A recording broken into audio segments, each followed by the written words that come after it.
கூட்டியே தீர்மானம் செய்து கொலை செய்யும் முடிவோடு குற்றவாளி இந்த கொலை செய்திருக்கிறார் என்று சந்தேகத்திற்கிடமில்லாமல் ருஜுவாகிவிட்டது. ஆதலால் குற்றவாளிக்கு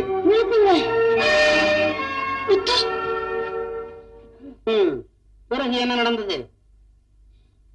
அந்த அறையிலிருந்து நான் தப்பிச்சு ஓடி வர்றப்போ அந்த கொலையை பார்த்து பூபதியை கொலை செஞ்சது ரங்கன் இல்ல, கொலை செஞ்சது யாருன்னு எனக்கு தெரியும். யாரது? நான் தான். பூபதியை கொலை செய்தவன் நான் தான். அப்புறம் என் மகனுக்கு சாப்பாடு கொண்டு போனேன். பூபதி எதுக்க வந்தான். சாப்பாட்டு தட்டை கீழே தட்டி விட்டுட்டான். என் மகன் பசியை தூக்கி இருந்த சாப்பாட்டு அவன் வீட்டு நாய் சாப்பிட்டுச்சு.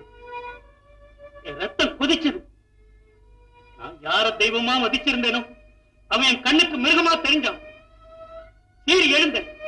ஆத்திரம் தீர அங்க கிடந்த கத்தி எடுத்து குத்தி கொலை செய்தேன். இந்த கொலையை பார்த்துட்டு என் மகனை எங்க வெளியில சொல்லிடுவானோன்னு பயந்து அப்புறப்படுத்தினேன். அவன் தப்பிச்சுட்டான். அவன் நல்லவன், என்னை விட பெரியவன்.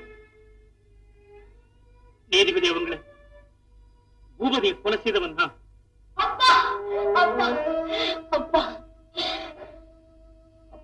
எழுந்தர்றா.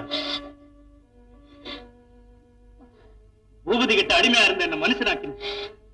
தூசு விழுந்த என் மனசை சுத்தப்படுத்தின. மூடி கிடந்த என் கண்ணை திறந்து விட்டேன். என் குரு, என்னை வாழ வைத்த தெய்வம், நாளடாவும் காலில் விழுகணும்.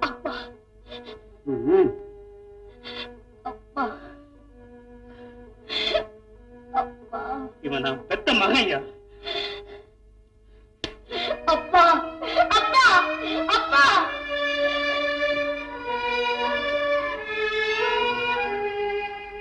என்ன மன்னிச்சிடமா. அப்பா அப்பா அப்பா அப்பா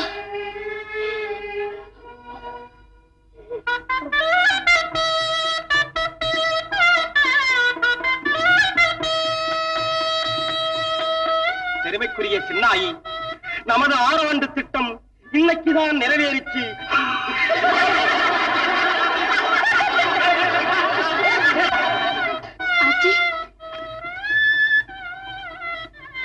எப்பவும் ஒத்துமையா சந்தோஷமா வாழும்.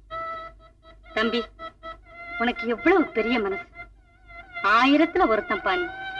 கிடைச்ச ஜமீன் சொத்தெல்லாம் ஏழை எளியவங்களுக்கு தர்மம் செய்த, அன்பையும் உழைப்பையும் தவிர வேறு எதுவுமே இல்லாத எங்களோட வாழ வந்திருக்கிற நீதாப்பா மனிதன். கடவுள் உனக்கு ஒரு குறையும் வைக்க மாட்டாரப்பா. வள்ளி, முத்து அக்கா, என்ன காது நீயா என்ன வணங்குறது? எவ்வளவு சின்னவன்கா. யாரடா சின்னவன்? அறிவிலே, அனுபவத்திலே, எண்ணத்திலே, செய்கையிலே, தியாகத்திலே எங்கள் எல்லோரும் விட நீ பெரியவன். முத்து, நான் நல்லா இருக்கணும்னு சொல்லு சொல்லு முத்து.